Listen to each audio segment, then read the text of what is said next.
G'day listeners and welcome back to another episode of the Keeper League podcast. We're the AFL Fantasy podcast that doesn't talk about the superstars. We only talk about the lesser knowns and the players who are going to bring value to your draft and Keeper League teams. My name's Heff and this week I'm joined by Geordie DeSena. How are you, mate? Good, mate. Thanks for having me back. Keen to talk footy. Is your name DeSena or is it Zena? No, because you said it right. You know Massimo D'Ambrosio, like you don't put the apostrophe in there. I've been startled now. We've always said it how you said it, so that's good. That's all right. Good. Wasn't really sure. How you been anyway? Yeah, pretty good. Busy weekend. Fantasy stuff. Bit up and down. Not keen to see what my Supercoach rank is. So you were the number 11th ranked Supercoach player in the world last year. How's your team going? Yeah, it's not too bad. I think I'm about 1,000, but it'd be good to see where I am after this week. I feel like I'm a bit under par, but as you say, it's what happens at the end of the buys. So it's hard to see when you've got lots of Freo and Port players off. So but it's going not too bad. Well, I captained Nick Dacos. So did I. Oh, sweet. Cool. I don't feel as bad about that then. I think you're still going to be ranking much higher than me though. Anyways, we'll get stuck into it. I had a busy weekend too. On Friday, I commentated the Div 12 Rezzies game down at Argana Park in Elizabeth. I didn't realise commentary was so much fun. Yeah. You ever done it? No. It's incredible. Yeah, I think I saw it on your Twitter or something. It looked fun as. Yeah. Like, I was talking to Aaron Bryans. He's on the show, obviously, a fair bit. I was like, you got any tips for me? And he gave me a few, like, that were actually really handy. Like, don't worry about, like, names. Like, just call the play. And, like, if you listen to it, like when other people like studying for like names, I just kept it like flowing type thing. And it was like, because I had a few Lockleys boys there that knew the Lockleys guys, so they kind of just could chime in with the name. Yeah. And then, just kept like calling the play. And I didn't realise like it kind of came pretty natural. I thought it was all right. It might be quick. Do a bit more of it. That'd be sick. Because I've got all that time. That's the thing. Did Bernie Vince play that game? Yeah, he did. And he dominated? Had like 40 something. Yeah, I thought I saw that. It was incredible. It was so funny. Those like old ex-AFL players, like even Andrew Jarman. Did he play? Kick 3, yeah. Kick 3, probably should have kicked 5 and was like pretty unstoppable in the first half. Like he got pretty tired and worn out. But like I could not believe how good he was like for someone, like he's legit an old man. Yeah. Like shouldn't have been playing. Like they put John Platten as a coach. Like I thought Andrew Jarman should have been a coach or something because he was like that old. But goddamn, he dominated. I've never seen anything like it. And then, even like Tom Jonas, they played him forward. He was pretty sick. Like, it was awesome. They just stand above, right? Yeah, 100%. Like, it's so clear that those ex-AFL dudes are still so far ahead. Yeah. It's like Daisy Thomas in that game the week before for him. Taking hangers. Absolutely nuts. But even like, then that prime train dude, like, just a next level in terms of fitness, in terms of the rest of the guys, just ran rings around everyone. It was so good to see. And then like, there was just good moments from all of them. Like, Checkers like took the ball at the ruck and kicked the goal. Shrey kicked one that was a pretty sweet kick and did a pretty awesome celebration. Even like Jim Brady kicked one from inside the square. So bloody good fun on Friday night. Go watch the game on YouTube if you haven't seen it. It's bloody great spectacle. And it was like the crowd was like a decent crowd. They were like you couldn't get in. Yeah. Like we got there pretty early, but we were commentating, so we would have been fine. But like. Yeah, didn't seem like that many people there, but like halfway through the night, like they'd start turning people around. Yeah. It was nuts. Funny thing though, halfway through the broadcast, it just went dark and like the lights just I mean like in the commentary booth, like lights went off, like everything went dark, like the stream went dead. Turns out they forgot to fill up the generator for the thing, so they had to like halftime they had to rush down and like get the generator. So we had to like improvise with these wireless mics. We had these little battery operated ones, but one was stuck to the side of like a chocolate milk carton. I think I saw this pop up. So we had to actually like hold a chocolate milk carton as like a microphone for like a good like quarter, which is pretty fucking funny. That's good promo, isn't it? We had interviewed Geordie Sweet at one of it, and then like we just stuck it in front of his face. So it just looked so funny him talking to a carton of chocolate milk. So it was a great weekend. That's awesome. Another thing that happened last week. Did you hear about a little thing called footynumbers.com? You've been busy. Been real busy. I've been playing that. I'm not the greatest on the streaks, but sent it to all my mates as well, and they're loving it. So what's your best streak so far? It's only 4. What level? I was doing medium. Medium, it's not too bad.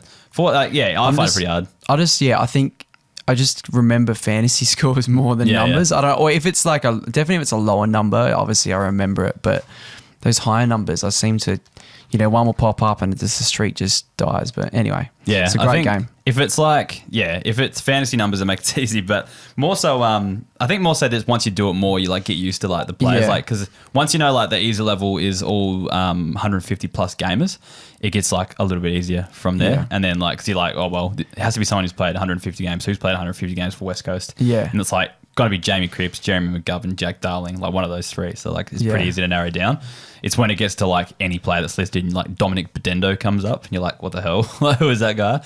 But yeah, footynumbers.com. If you missed it over the weekend, basically you get served it's a game, you get served a club logo and a number and you have to guess the player that corresponds with that club and number. Pretty fun game. It was ended up on Channel 7. That's awesome. Channel 7 AFL. Talking footy. Yeah, Talking Footy guys. Had Joel Selwood and Trent Cotchin playing it, which was pretty surreal to see. Yeah. Just seeing some app that you made for fun just on their computer screens. I saw that and I said, how did you, because you didn't even know, you just saw it pop up.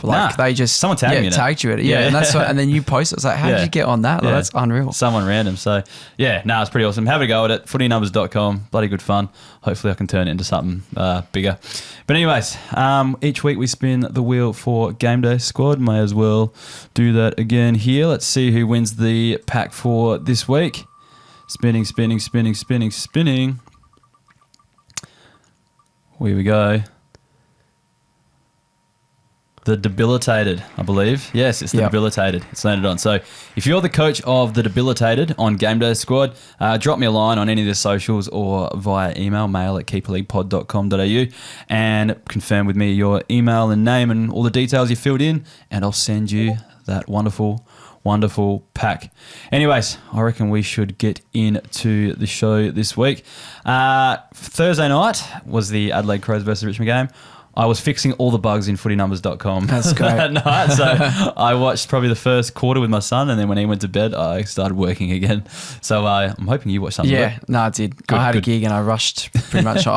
From the second quarter onwards. But I was playing right near the Oval. Would have been handy if I had tickets. Yeah, you could have gone straight in. But they don't give. It's home ground. It's Adelaide Oval. Yeah, it's just outside of the ground. Damn. But yeah. Luke Nankervis, 111 points. I think that's his biggest score for the year. Talk me through his game. Yeah, well, obviously, Richmond, obviously defenders, for one, are great against Richmond and, obviously to stream them. So, obviously, McElhaney as well had 108 points and Luke Nankervis 111 points. But, yeah, I think, the matchup was great against Richmond.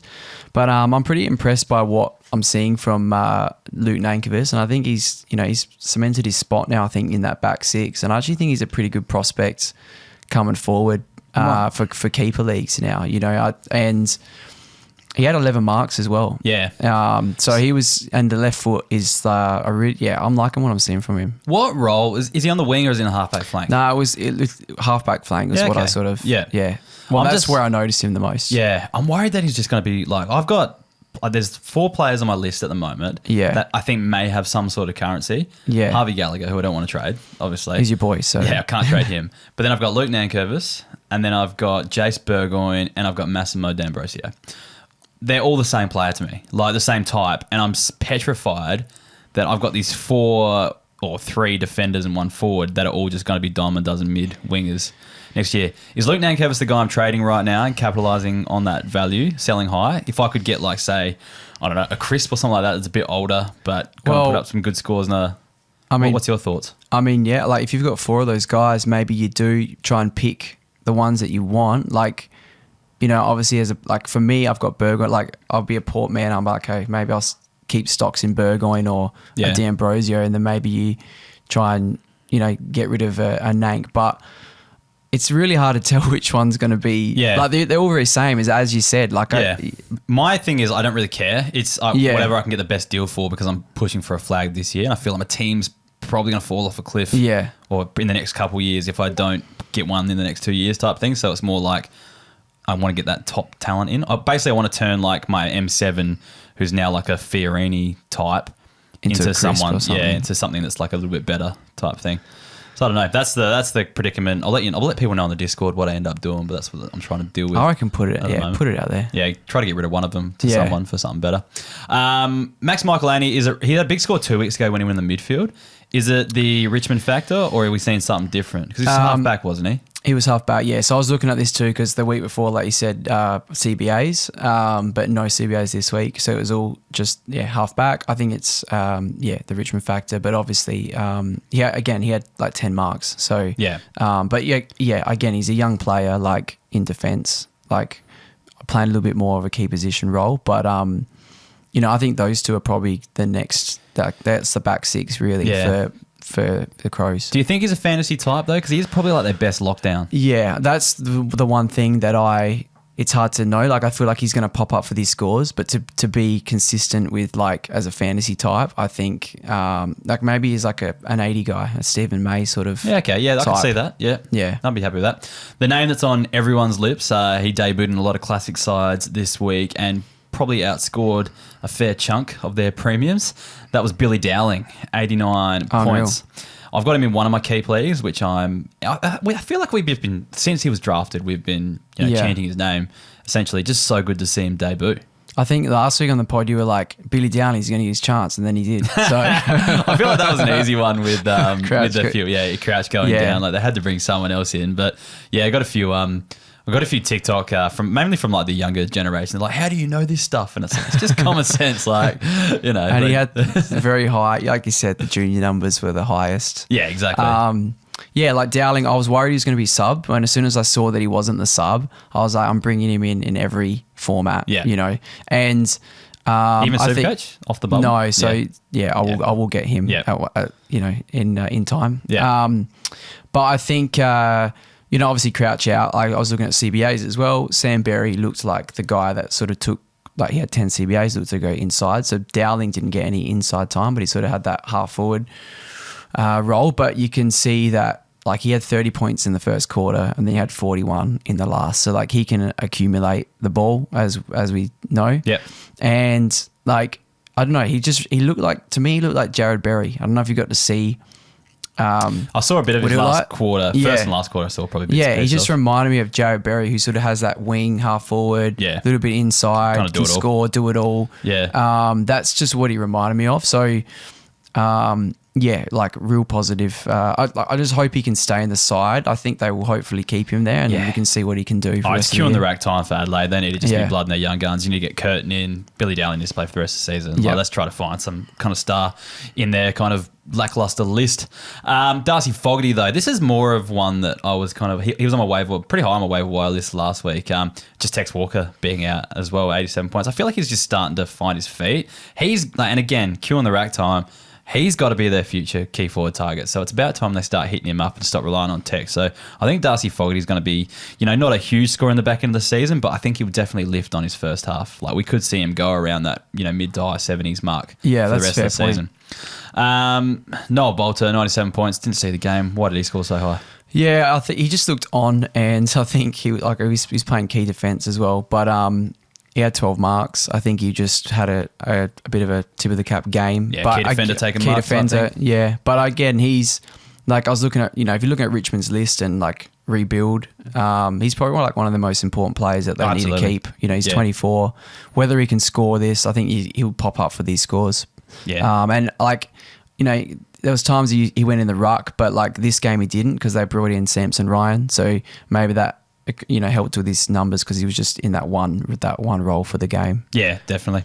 And the other one was Ryan Mantle. He kicked a few goals, didn't he? Yeah, I think it was 2 goals. You sort of noticed him, but when I checked his score and saw 81, I was like, okay, he scored pretty well. And he had 8 tackles. So I think, obviously the scoring was from that. But yeah, playing half forward, he's only averaging 50 this year, so just one to tip of the cap. Tip of the cap. All right, let's move on to the Bulldogs-Lions game. You were gigging at the Rammy. I was commentating some Div 12 plotters running around. Not a lot of intel on this one for sure, but Bailey Williams, 115 points. I did actually watch like the first quarter of this today trying to catch up. So did I. He was just taking heaps of marks back there. So this was like what I put out a TikTok on this today, just this discussion around his role. So like he's usually a winger, yeah? Yeah. So Gallagher, McNeil, Caleb Daniel, they were all playing on the wings in this game, which pushed Bailey Williams back, right?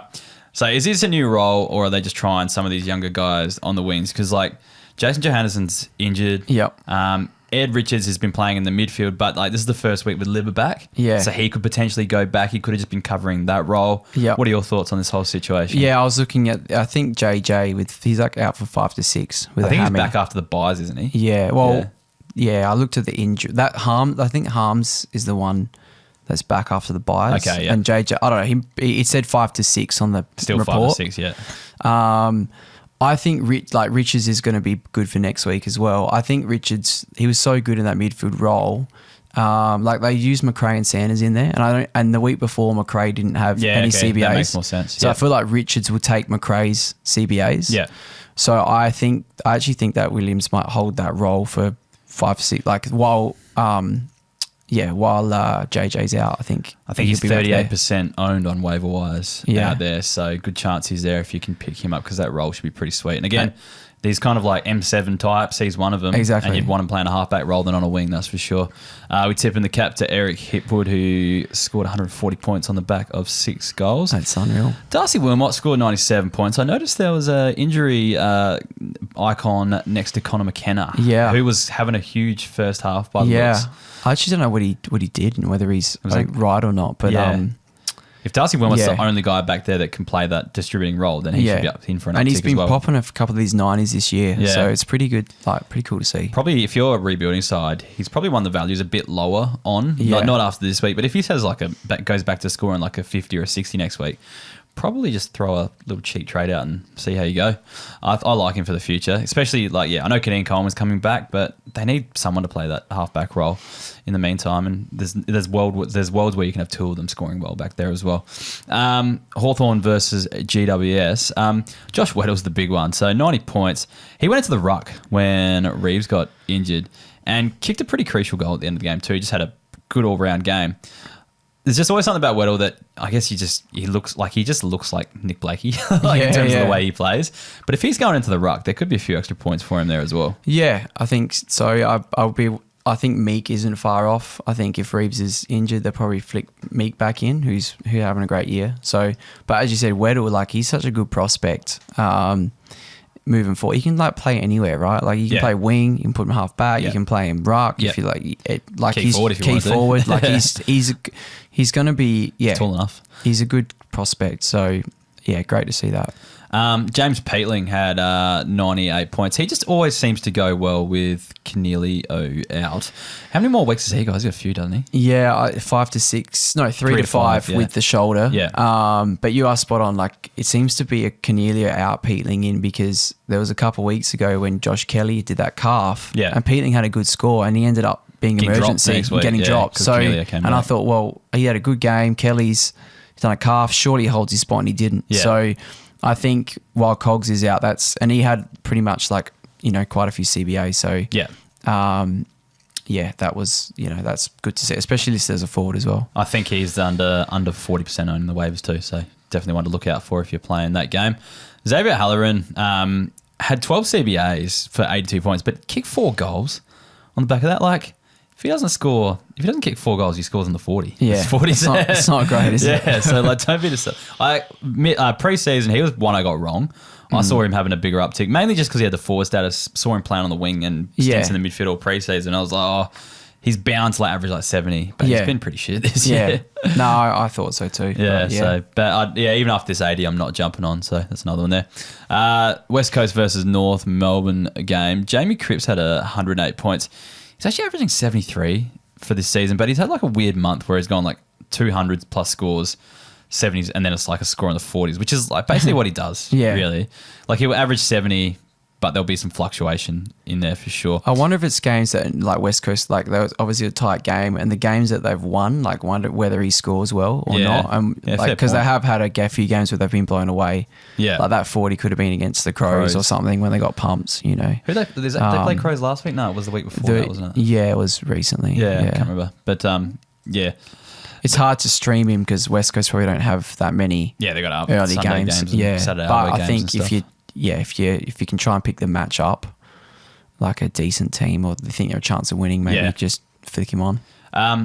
Is Alex Witherden tempt you at all after he scored 89? Just when you think he's finished? It's so hard, isn't it? Yeah.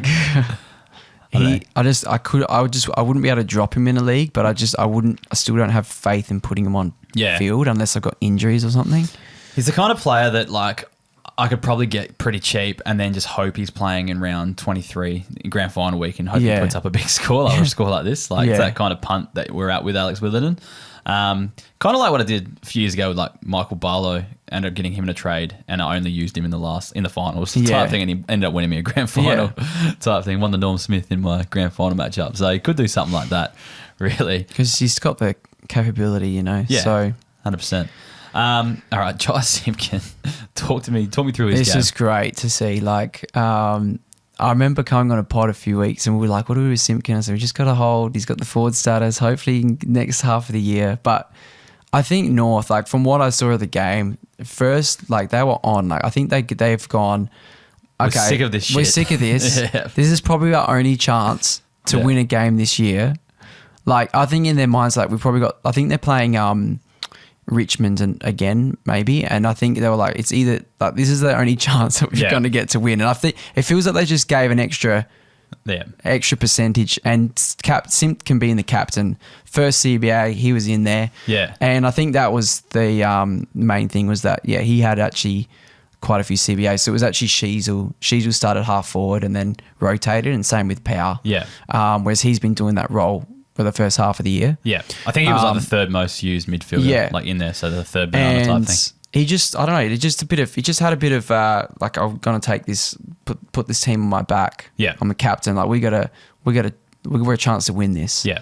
And kick some crucial goals as well. Well, do you think he's turned a corner? Can we start relying on him, or we're going to have to wait and see another week? We're going to have to wait. But even if like 132 is unreal, but even if he can just be like, one of my friends in the league, he wasn't fielding him. Like he was getting 40s and 50s. I think he'd be happy if he's fieldable as a forward. Yeah, that's all you really getting want. 70, even if it's like a 70, 80, 90 scores, he'll be happy because he was doing 40s. So, and hopefully, I think he's turned the corner. So hopefully he just is a buy. It's just what he needed. Yeah. And he's like rested up. Now he's good to go for the rest of the season.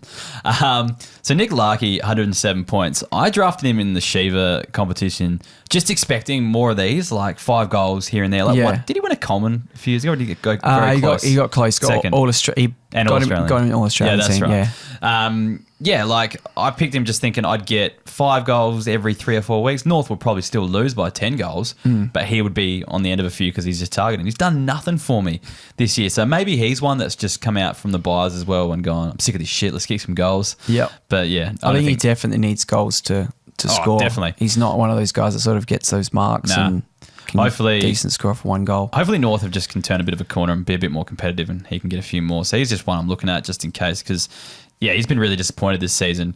We knew North would be shit, but it didn't really matter. Like he could still put up decent scores from time to time, but he hasn't done it this year. And George Warlord scored 94 points. He really just like, there's not really much to say about this. It's just like, you just need these kind of reminders of what he's capable of and what he could do in the future once he just gets a bit more consistent. 100%. So, yeah. And he's got that he's getting the second most CBAs, so he's going to be good. We'll do the first of the gold members reads thanks to Chris Mao, Sam Dainty, Linda Clayton, Matt Brown, Josh Hutchins, James Weir, Matt McCurdy, Brendan Shawcross, Will Creed, Bill Fuller, and Nick Stephen. We are a member-supported podcast. If we don't have members, this podcast doesn't exist. So thank you to those who do sign up. If you do want to sign up and support the podcast, make sure you click on the link in the description below and you'll find a range of membership options there. All the members get access to the bonus resources on our website too. We'll keep going on. So the St Kilda versus Gold Coast game. Interesting decision at the end here. I actually didn't see it, so I didn't see the end decision. I'd kind of turned it off. No, I think then. So even that West Coast game as well. There was a decision there with holding the ball. I think it's going to be talked about. These decisions. I think throughout the week. Admitted it was wrong already. So gonna be interesting. Tip of the cap to Jack Higgins, 85 points and 2 goals there. Josh Battle though. He's been so consistent this year. Yeah. Like 81 points, sorry. Like I think Dougal Howard was out as well, went out pretty early. He did a hamstring. So like he kind of had to stand up. But, his marking numbers has been what's been the key to him. And, you always say like a key defender gets 10 plus marks, he'll score 70 plus type thing. Yeah. he's just been doing it every week. That's the thing. Like, is he a reliable option, Josh Battle? I actually think he is because this is not the first time. Like if you go over his scores, I think he's even got like 200s and another 80 or 90. Like I think you can. I mean, the guy I was playing this week in the league had him straight on field. So I think he is a reliable option. Yeah, I think he's on the field in our league as well. 12 teams though, but definitely a reliable option. Speaking of reliable options, what about Bodie Hewland? So I think he had 80 odd last week. Yeah. 124 this week. So this is the annoying part. Sorry to talk about Classic again, but like I had Lockie Whitfield go like 123 and Kays didn't have, I was playing Kays this week and I really wanted to win. And I was like, oh, it's just nice to see Lockie Whitfield put up a good score again. Right next to him on the opposite side, Bodie Hewland, 124 points. Just outscored him by one. Don't you just hate that? That is the worst. But he's had, back-to-back big scores now. He's just taken a stack of marks. I think he also had 18 kicks as well, so he used the ball by foot. Like he's not a key defender. So he's just kind of involved in that kind of chip around. It's not like he's intercepting and stuff like that. What are your thoughts? Can you rely on it? Yeah, I don't know if I can. It's good to see. Down. It's hard to rely. Like obviously the St Kilda matchup as well. Like of course, that's the other factor. If you saw, I think Jaden put a tweet up and it was like out of the back six of Gold Coast. But just think about it. They averaged 114. Yeah. Flanders went 160 odd. Yeah. Then Sexton went 130. Joel Jeffrey, who we'll talk about next, had 120. Yeah. Bodie Hewland had 120. Like, that's ridiculous. And then you got even Sam Day. Collins and Ballard. They even got 90 plus. Yeah. Like, you know. Ridiculous. That's kind of feeds into Joel Jeffrey. I had someone message me on Saturday night. It's like, what's your thoughts on Joel Jeffrey for Classic? And I was like, well, we flagged this role in the preseason. It just didn't happen. And then you come up against St Kilda and it's just like, can you really, take much into it? But I think out of like Joel Jeffrey, like he's probably the number one. Like Will Powell, I know he's coming back. I don't know if he comes back in. Like he was in the best 22 before he, said the disgusting thing that he said. Then is he going to come back in? I don't really know because I don't think he was playing that well anyway, but he was in the best 22. Sexton's come in. He was keeping Sexton out of the side. Yeah. Joel Jeffrey's still like the fourth banana on that halfback line. Joel Jeffrey's just not someone I want to trust. That's all. No. And I was, because he's on our wave, I had a little look and like a couple of weeks ago he had like 40, 50, 60. Now he's got 120. Yeah. It's just like, stands how out. can you trust outlier? So, but he is a four. I don't know. Yeah. It's hard. Sam Collins as well got 112 points as well. So that's just a tip of the cap there. St Kilda factor. Marks, written all over it. Sydney Swans versus Geelong. Tom Papley had 95 points. He was just on fire. Just kicked the match winner, I think, or the game that kind of sealed it. Anyway, 4 goals. He's averaging 69 now. He's just always around the mark. But I think he's never going to be like, if you're in that mid-range keeper, like we keep 12, whatever, he's not really kept most years, but he's just always like around those first few draft picks you use to fill out your forward line. Do you see him going anywhere further than that? No, I think that's pretty much what he's been at consistently. I think he goes on these little runs as well. Like if you can try and pick him up, he seems to score a couple in a row. And then I had him actually at the start of the end. He was quite consistent. Then he went back, had a few 60s, and then obviously 95 on the weekend. But obviously he's a great player in real life. So I think he's going to pop up for these scores. But I think he's going to sit. I think he's going to sit around that 70. Yeah, that's his. And if you can get him in the right time. Geelong, I can't really think of anything positive to say from a fantasy perspective. Like the only player I would want to own in their team is probably Holmes. Yeah, and that's probably it. Yeah, at the moment, they just don't score. Like Jai Clark, I guess was the only positive. He put up a 60. Which is good for Jai Clark, considering he was getting 30s and 40s. I had to field a 38 from him earlier this year, which is pretty gross. So I'd take that 60 any day of the week, but that's the only kind of shining light I can see. Wouldn't you agree? I agree. It's hard with the Cats. This is going to be a quick episode. There's not a lot to talk about this week. Sunday night football. What are your thoughts? Starting at 7 o'clock on a Sunday. I loved it. Yeah. I think they should do this every King's birthday eve. They should do at Carlton Essendon. Yeah, 100%. I'd be I know it's a bit annoying for some.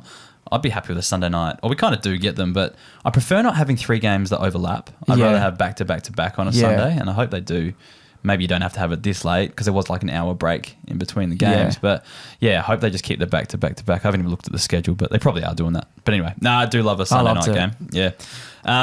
But yeah, let's talk about this game. Sam Durham, I just want to congratulate him for officially being too good for the podcast. He's had 3 90-plus scores now in a row, 97 on the weekend, and the commentary team was suggesting that he's in All-Australian contention. So that's pretty interesting. It is interesting. I never think of players like that. I just think of fantasy. Yeah, me too.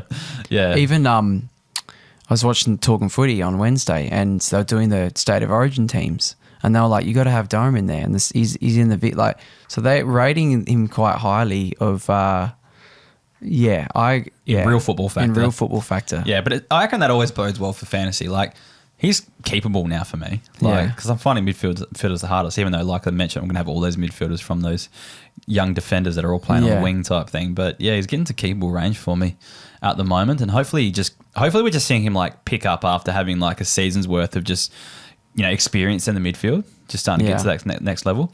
And like, I don't know, I feel like they don't need Parrish. They don't need to go back to the Dylan Shield Will Setterfield played and he was going pretty well, but then he got injured again. Like, hopefully they just roll with like this younger midfield of like Caldwell, Durham, Perkins.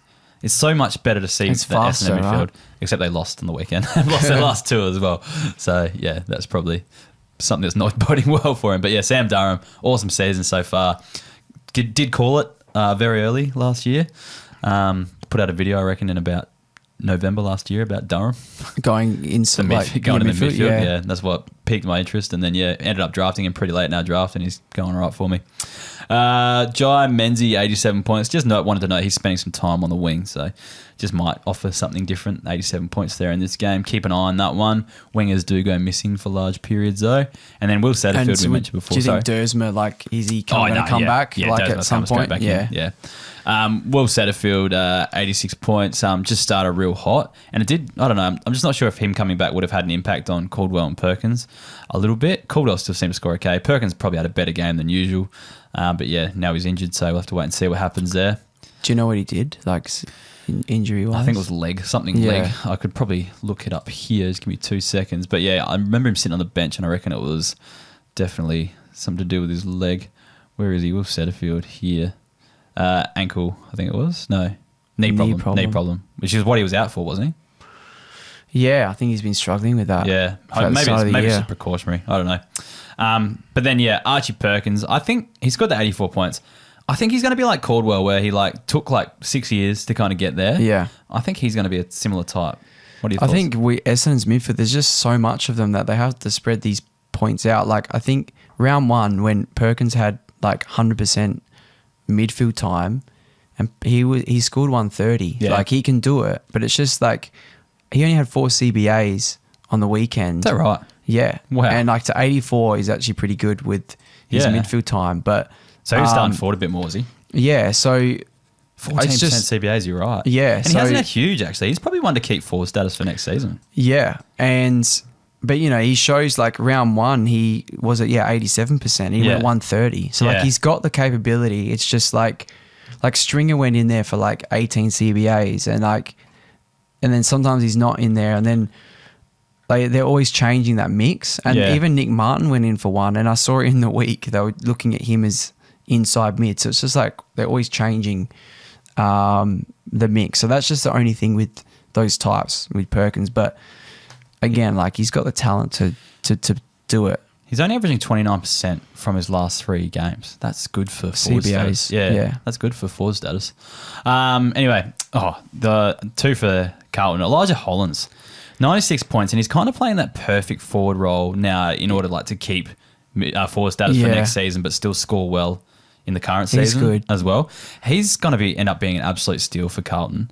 I was at a wedding in 2020. And it was 2 days after the draft. It was November something, or maybe it was later that year. But the MC there came out to me because he knew I did fantasy stuff, and he's like, "Oh, you're a big fantasy man." It's the draft was 2 days ago. Give us one player that we should be looking at for our fantasy teams. And I said Elijah Hollins, and I thought I missed the mark. I wasn't going to go anywhere near it because he was playing on the wing. Yeah, had I guess the drug suspension as well. But to actually see him come out and do this, I was like, "Oh, holy shit! Maybe he is an actual good player." Well, wasn't he tooted tout as a number 1 pick? He did the ACL, and then he went later on. And he was the best fantasy scorer out of because none of them played in their final year, but he was the best kind of 17-year-old scorer. So yeah, I don't know. I think that what they give up for him, like second round pick, third round pick. Yeah, not much. And he went first rounder. I think with all that stuff that was happening, they were happy to just get a pick. Flick him off the books. Yeah. No, Elijah Hollands, those who picked him up done well. Yeah, that's great with the forward status. Yeah, and he'll probably keep it for next year too. Yeah. Tom De Koning is the last one. I know he's too good for the podcast, but I think he's officially too good now. I'm not sure if he ever made it, but just leave Pitnet out of the side, please. Just like never. He's had such a good last 3 weeks. It's been incredible. You're calling for him to get forward status, and then it's gone. hopefully Pitnet went out and he ain't got it, but that's over now. Well, I was. If he was gonna get forward status, then you'd want Pitnet to stay in, but I just don't think it's going to happen now. It's too much time on the ruck. Collingwood versus Melbourne today. That's the last game of the round. Just Nathan Kruger. I just want to mention him because he kicked 3 goals.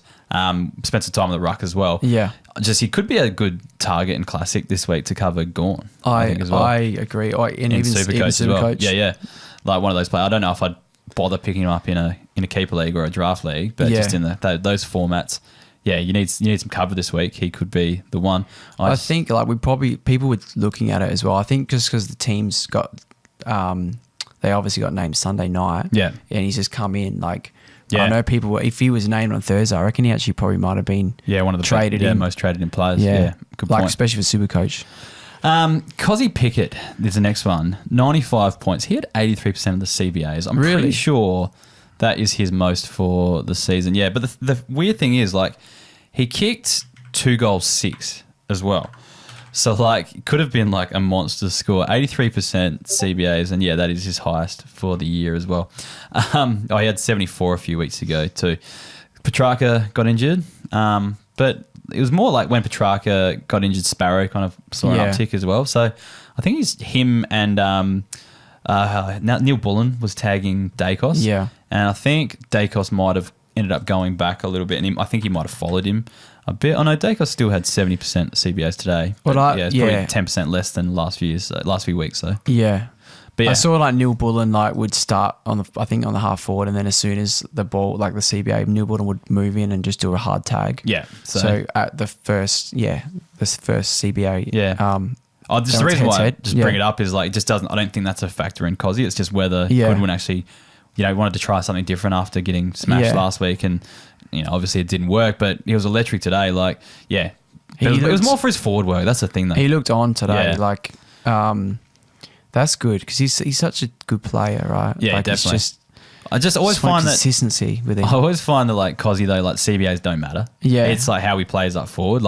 He'll get centre bounce tendencies. He may get a clearance every now and then, an odd 3 points, maybe an extra 3 points a quarter. Yeah, on the back of it. But his good scores still come on the back from his forward craft. That's the thing. So again, good score. Wouldn't read into the CBAs as a factor in that at all. That's all.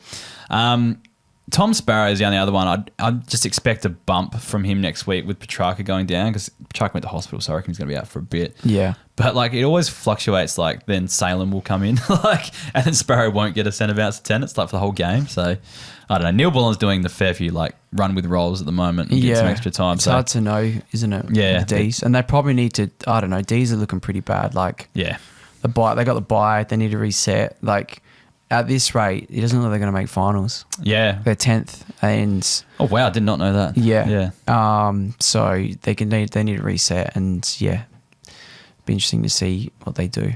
Anyways, that's all the games for the round. The second lot of gold members. Thank you to Anthony Monda, Paul Summerton, Michael Kromeloff, Frederick Watson, Bradley Shostak, Joshua Burtson, Kian Jackson, Philip Mazzella, James Easton, and Will Roberts. Again, if you want to sign up to support the podcast, keep it going into the future, click the link in the description below, sign up as a member, and then also get access to all of our bonus resources. We got through that pretty quickly. We'll do a few questions now. Ninja Spoon's asking, in a 10-team, 12-player keep league in the Premiership window, is Doherty at an end of season keeper submission, deciding on whether to start invigorating a list towards the end of the window or hold for another season? I think, for me, if you're contending, I'd be trying to trade Doc for another kind of primo. For a playing player. Not a primo, but just that next level down, someone you're going to be using. Because I think it's it's now or never if you're in the window. And like there'll be players out there that like might not be around the mark this season, but like the guys sitting 5th, 6th, that kind of range. Yeah. That think they might have an up and coming list. They're the ones I'd be trying to target a player that helps you this year for him. What are your thoughts? I agree. And also it depends on how many other keepers he's got. Like I know in our league, the guy like he's a bit lower. He's the middle of the range on the ladder, so he's probably looking, well, I'll keep Doc or whatever. But like you said, if you're contending, you can get someone just below Doc. That's I don't know, it could be an M4, M5 area or something like that. Yeah. And you can get, like, why not go for it? Yeah, or you might get like it might be pushing it, but like maybe like a Jared Rivers type, or just trying to think of like those next level defenders that are around that kind of mid-70s. Maybe that's probably a bit too much, but yeah. Yeah. But yeah, like maybe... That'd be a good deal, like Trent Rivers for Doc. That sort of stuff. Like that next level down that aren't that premium kind of end talent. You might get something like that will help you come finals as well. So because Doc, like isn't he like 32? Yeah, like he's got ACL. Like is he how many years ACL, he's got? 2 broken legs. He's missed 3 seasons in total. Yeah, and like he'll probably play, and the cancer issues as well. Yeah, like he's he could go at what 80 next year maybe. He could go lower than what. To be honest, I can see him falling away. Yeah, like, falling away exactly. Yeah, so do what you can with him, but I'd be getting rid of him at all costs, really, and try to turn it into something. Because, like, I've seen the Premiership window shuts as quickly as it opens, you know what I mean? Like, I've seen teams fall away so quickly after being in contention. Just try to capitalise on it and do everything you can to kind of get there. And having someone like Doc is just wasted, I reckon. At Liam, AFLW Fantasy, with the inevitable decline of Brodie Smith as Adelaide's most consistent defensive scorer and distributor, I think Rory Laird was that before he went to the midfield, but anyway, who of Max Michelini and Luke Nankervis is most likely to replace him? Nank particularly has shown some poise and scoring ability. Do you think... to be honest, I think Luke Nankervis is most likely out of those two. Well, they're similar types, right? Like they've got the speed and the unreal kick. And Nank's not locking down. Like if you had to choose someone to lock down, it's always going to be Max Michelini. So that's the way they'd go. Are they the best options though? Like you've got Dan Curtin in the wings. You've got Wayne Miller, who I thought would have a big season if he didn't get injured. What are your thoughts there? Who else is back there? They got Keane, who's a key position. Yeah, and then there's like all those ones that like always get mixed up. Like is Hamill? Hamill played. Yeah, and then there's Ball Ace. Yep. They're like I don't even know. Like I can't tell the difference. There's that Murray and like I don't know. Butts as well. Yeah, he's more of a key defender though. With Keane. Yeah, but Parnell. Like Parnell's a little guy who looks like he's 12. Yeah. But like there's so many of like just these unknown names back there as well. I think Nankervis, when it comes back to Nankervis versus Michelini, I'm picking Nankervis just purely because if you're locking someone down, you're sending Michelini to them and he won't score when that happens. So, yeah.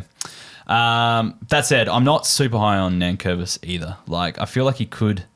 I think he's shown some talent. I just think, like, Crows are probably going to go through a period where they have a shitload of first-round draft picks. And I can feel like someone like Nankervis is pretty dime a dozen, like a halfback flanker.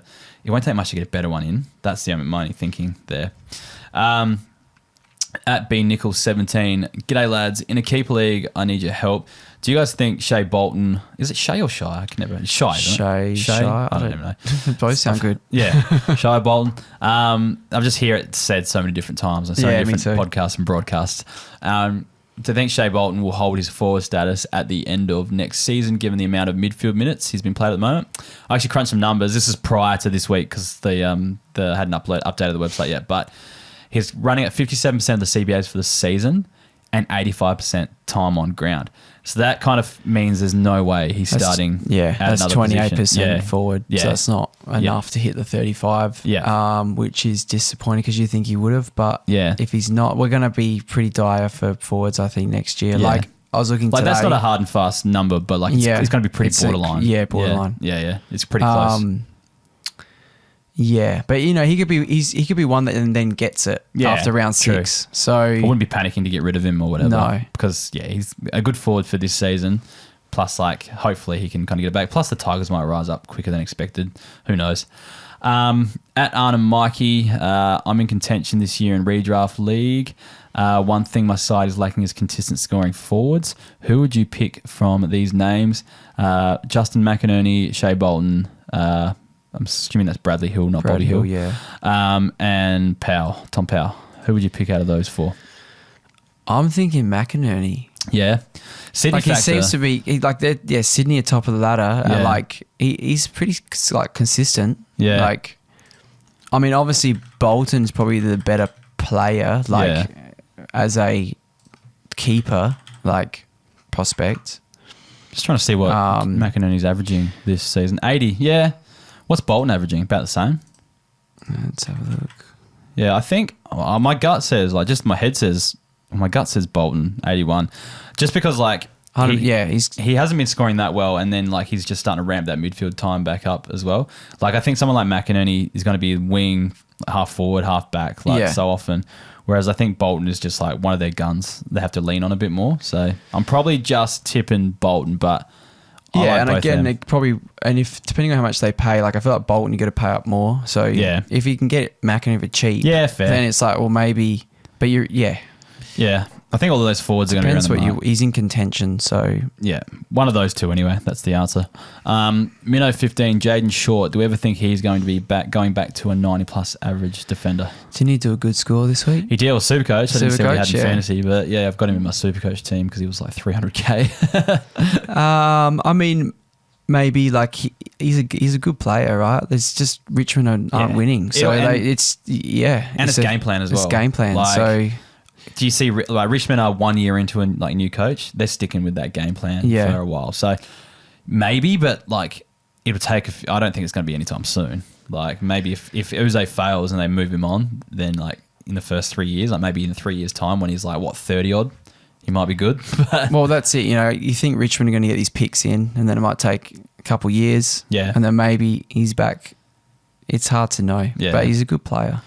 Nathan John is asking, will Lockie Weller come straight back into Gold Coast defence, and can he score well with Flanders there? I didn't even factor that. That was like with Joel Jeffrey we were talking about before, not being sold on him. Then Will Powell coming back.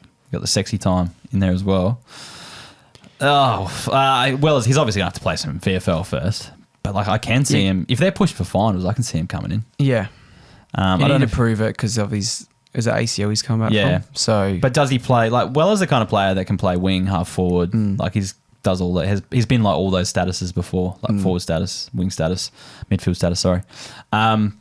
So yeah, I think he can score. I think he can score with Flanders there. It's I don't just think like, it affects Flanders. Like, who does he push out though? That's more what I'm thinking. But no, it doesn't. I agree. It will not affect Flanders. That guy's gun. Exactly. Yeah. Last question, and I put this in there to advertise something. Matthew Wright asks. Am I going to win the Shiva contest? Hopefully. Well, I voted for you. Oh, thanks, man. I voted for myself too, but I don't think my song was the funniest, and I kind of put being funny like a higher weight than being like well produced or well written or well sung. Right. You know what I mean? Yeah. Like especially for this sort of thing. Yeah, and that's the beauty of the Shiva song contest. If no one knows what I'm talking about, the DT Shiva in the buyers, because we don't play through and we have a song contest where like I think there was about 16 or 18 people that wrote a song this year, and then you vote for them like I guess it's like the Eurovision of the Shiva. Yeah, really. It's pretty cool. Yeah. So might put mine out. It's the only place you can listen to it if you want to listen to the Heat 1 of the Shiva Blast if you want to hear my song. But I wrote my song about Jake Lloyd. And basically him being over, and then he's come back. He's getting a bit of form. I might put it at the end of this episode actually, so people can hear it. Do it. So keep listening if you're still here. Yeah, I was pretty happy with some of the vocal takes. But yeah, ever since I wrote that song, I think I wrote it around 3 or 4. Wasn't even going to use it in the Shiva contest. I was thinking about making a video for it or something, and then Damon told me about the contest, and I was like, I'll save it for that then and put it there. Wrote it around 3 or 4, and I think he's averaged like 90 cents or something like that. So the song's ruined, but I don't know, it still works. It's good, yeah. It still works for the contest. But yeah, anyway, head to the Shiva Blast, have a listen, or just keep listening here, and you'll hear it at the end. Anyways, let's wrap that one up. I've been wanting a short, sharp, shiny podcast during the bye rounds, and been rambling on so much, haven't got one yet, so I'm glad to get one this week. Good. So thanks, Geordie. No worries. Keeping it succinct, to the point, like always. What do you got? You got a few gigs coming up, Ramsgate Fridays? Yeah, pretty much like through winter's just that consistent Ramsgate. There'll be a few footy gigs as well, which is always nice. You've been recognised a bit on the back of the Keeper League podcast, haven't you? Yeah. On Saturday night, someone came and said, "Oh, you do the Keeper League with Heff?" I was like, "Yeah, I do." And then we started chatting and stuff. He said he used to play footy with you or something as well. Right. So but yeah, people give him a shout out. Yeah, Isaac. And we had a good chat about fantasy. But yeah, and then there was another random one. I think I was playing somewhere on Peel Street, and someone was like, "Oh, you're on the podcast." I had no idea who it was. That's awesome. You're famous now, anyway, mate. it's good fun. Getting out there far and wide. Anyways, we'll wrap it up. Give us a follow on any of the socials at Keeper League Pod on Facebook, X, Instagram, YouTube, TikTok. We hit 5K on TikTok. That's a milestone, isn't it? That's great. I feel Some like great there's videos. you get a bit more clout, like you get a few more options and shit like that, like business tools. I don't know if that's the case, but my videos kind of seem to be going a bit better. You get a lot of trading classic questions on your TikTok. I've noticed in the comments. Yeah. Well, I do kind of make it like all things AFL fantasy on TikTok. Like I'm more than happy to talk classic on there.